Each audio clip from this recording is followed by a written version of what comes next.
Hey everybody, it's Peter from the Kia Hyundai channel, and today we're going to talk about the Kia Sorento PHEV, and we're going to go through kind of frequently asked questions. Now, what I did is I made a list of topics more than specific questions because I got a whole bunch of questions as we start talking about this new class of vehicle, and I want to go through just a few minor things, and we may do more of these as more questions come up. But let's start with this.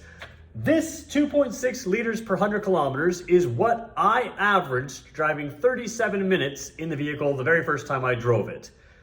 PHEV mileage is interesting. So let's just talk about how it works. First of all, 2.8 liters. This car is rated at, where are we? 2.6 liters, what I have here.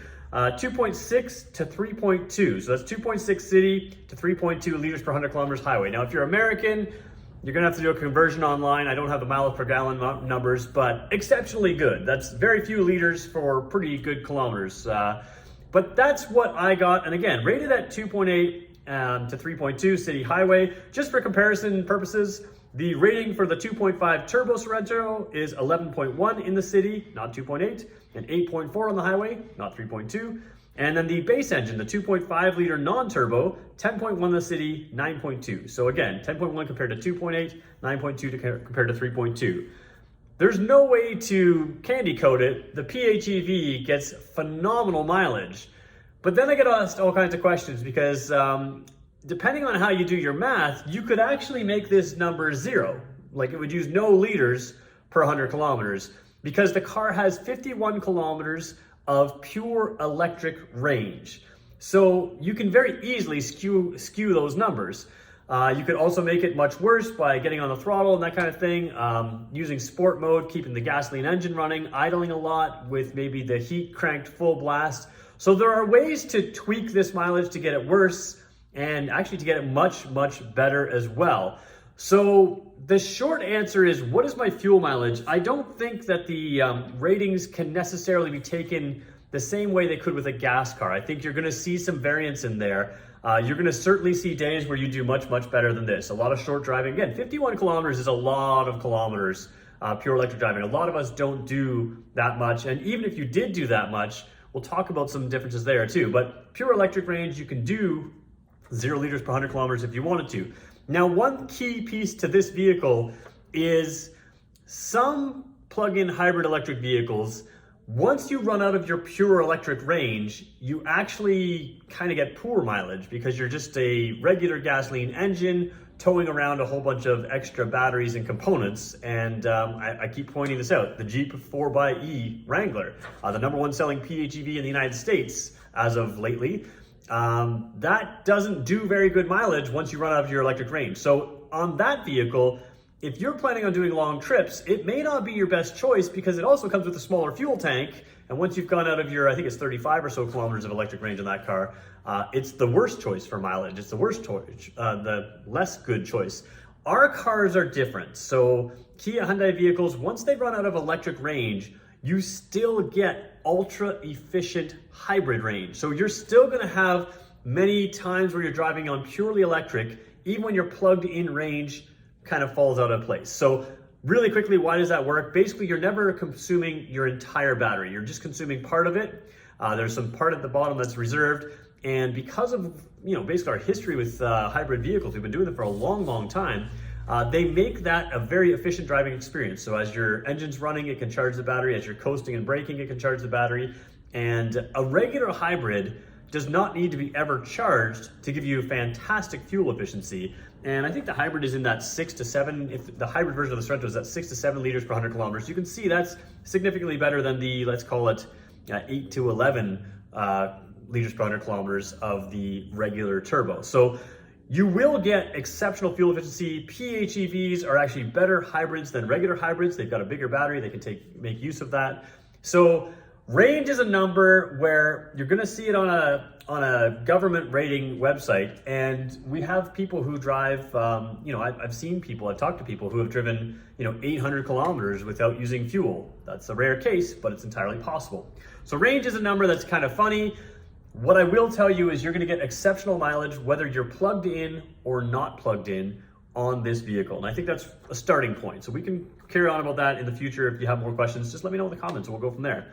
Reliability is another question I get asked about, and this is always a funny one. I happen to drive an electric car, Kia Soul EV, and the very first question I get asked about, well, how reliable is that thing gonna be? And the funny thing is, people don't come into see a gasoline car and go, well, how long is that transmission gonna last? But they do come in and say, how long is the battery gonna last, right? So I think when you realize how EVs work in general, and this is not a full EV, but EVs in general, the battery is designed to last the length of the vehicle, the life of the vehicle. It has a longer warranty than the rest of the car, so certainly Kia, Hyundai, they have more faith in the battery, for instance, than they do in other components of the car because they warranty it longer. They tell you, hey, we're not worried about this failing longer or failing earlier. So let's talk specifically PHEVs and hybrids when we talk about reliability. As a class, hybrids are among the most reliable vehicles out there, and there's a few good reasons for that.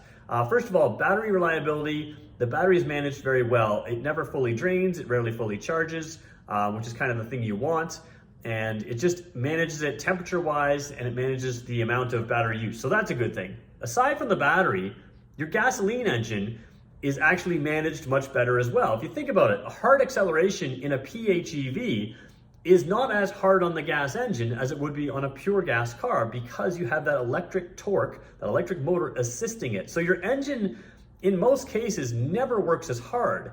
The other thing hybrids do a really good job of is they do good thermal management of both the gasoline engine and the battery, but especially the gasoline engine. So one of the questions we talk about is the vehicle will run occasionally when it needs heat.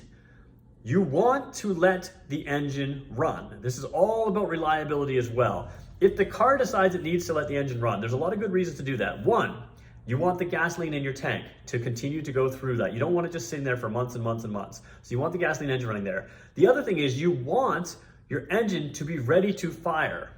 You can drive this car, you can accelerate, you can get on the highway, you can do all of that on pure electric. However, if you need maximum power, when you floor that car, if you're getting on the highway and all of a sudden there's a transport truck in your way and you've got to give it some gas, if you give it some gas, the gasoline engine has to be able to start up. So think about that for a second. Imagine doing on your regular gas car a cold start, but instead of just driving out of your driveway and neighborhood, you're now having to give it, good amounts of throttle to get on the highway. That's not an ideal first start situation. So the vehicle will take care of that gasoline engine. It will warm it up. The engine does not have to run to create heat in the vehicle, but it will run, and you can see there's a temperature gauge in there. You want that coolant temperature, in other words, the fluid going around the engine, to be at a proper operating temperature. And you can see the engine will turn off and you still have warm coolant. The engine will still blow some heat. You will run more gasoline engine in the winter, which isn't the end of the world as well, because as the gasoline engine is running, it is also doing things like charging the battery and giving you better mileage. So in our brains, we always think, do not let that gasoline engine run. That's how I'll get great mileage. What I want you to do if you're driving a PHEV is focus on this number here. Even if the gasoline engine is running, you bought a gasoline engine car. You need that to run, to cycle through. It's all part of the reliability. It's all part of the way this vehicle works. It works with you to get efficiency, even when it's running. So trying to go without running sometimes can be more problematic than allowing it to run every now and then. On rare occasions when you have it set to use just the EV range, like I said, if you need full power, it will start the gasoline engine. It's not just going to let you have reduced power when you want power. So, quick things, reliability, because of thermal management of the engine and just the way it has to work and it's always been assisted, reliability is very good. Letting the engine run, I know it's hard to get in your brain. I don't want that engine to run, but sometimes you really do. And you'll still save a ton of fuel. You'll still see numbers like this. This was, because I let the engine run at times.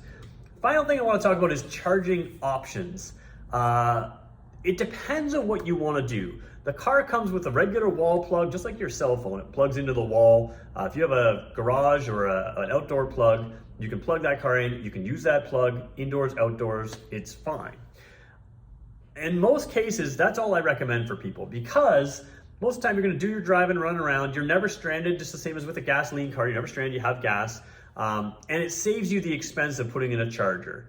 So in most cases, that's all I recommend. Now, where you may want to put in a faster charger is, let's say you take your kids to school in the morning, do some running around, use 35, 40 kilometers a day to do that. And then you have to go out again, pick them up in the afternoon, or do some other running around during the day.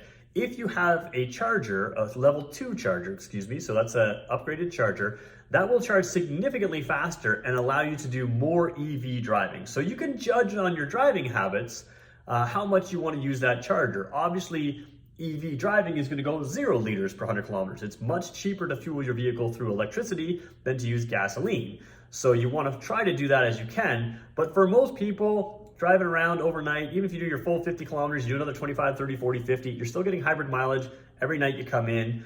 You may or may not get that cost savings back in a reasonable amount of time from buying the level 2 charger. So again, level 1 charger, totally fine. I actually exclusively charge my full electric car on a level 1 charger, regular plug in the wall. Level 2 charger is going to be a fast charger, certainly helpful if you do a lot of driving, or more importantly, a lot of in and out. You do less than 50 kilometers, you're back in, less than 50 kilometers, you're back in. If that's the case and you want to continue to do that many times a day, level 2 charger may make more sense.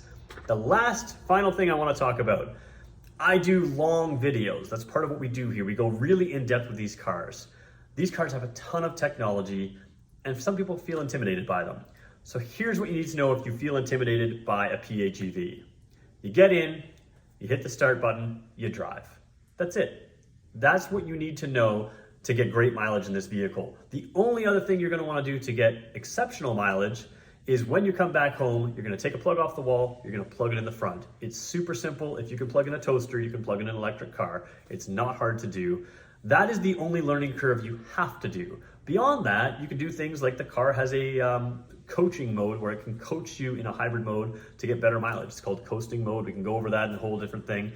You can eke out little bits of more mileage, but basically speaking, the only thing you need to learn is get in and drive, just like you normally would. Put it in gear, drive like normal. It's a normal car. That's why PHEVs are great. The only difference you're gonna experience is when you come home, you take a wall charger off the wall, you plug it into the car, and then you wait a little bit, and when you get back out, you put it back in. You can't drive away with the plug in, so you don't have to worry about that. It won't let you drive away if you're plugged in. So very simple. So that's kind of a preliminary frequently asked questions. If you have more questions, fill up this comment section and we'll do a part 2 to this video. We'll go on further. That's just, again, the first few days with these cars. We're gonna see a lot more of these cars, both in the Hyundai and Kia lineup. So Kia's got the Sorento. We know for sure we're gonna have the Sportage eventually in a PHEV. And Hyundai's got a bunch of cars coming out too. Santa Fe, Tucson, lots of stuff to talk about. PHEVs are gonna make their way through, and frankly, they're a better version of the cars that we're driving. They've got good power and really exceptional fuel efficiency. So there we go. There's your kind of tutorial. And again, if you have more questions, ask them below and we'll answer more. Every single weekday, we do a live video at 2 o'clock Eastern time. You can join us. We do this back and forth live, and we'll have a new Kia or Hyundai vehicle every single weekday. So have a great day, everybody. Hopefully that helps a little bit, and let's just keep the conversation going. We'll talk to you soon.